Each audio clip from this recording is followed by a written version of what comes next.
Hi everyone, I'm Kristin Herzog, a professional abstract painter. Welcome to Chapter 6 and the Rose Period. I have a whole bunch of gorgeous pink colors from Charvin extra fine acrylics, and I can't wait to show you. Talk about gorgeous, every once in a while your Charvin paint will arrive in one of these elegant boxes that look just like French perfume. Today we're looking at Julia Pink. I have no idea why people have such a prejudice against pinks. I think of pink as a nifty beige, the kind that gets dressed up a little for a special occasion, but doesn't really want to flaunt it the way reds do.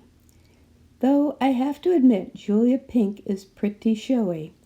As you can see, it's opaque, so even when you water it down, it doesn't give much ground.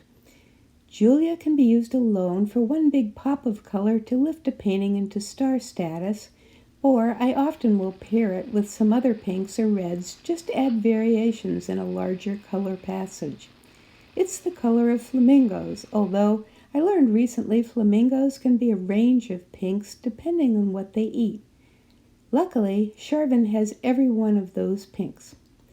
Here's a painting I'm working on for my series Ice Cream Day. All the TV news now is so glum, I've been needing to paint with lots and lots of bright, dancing colors.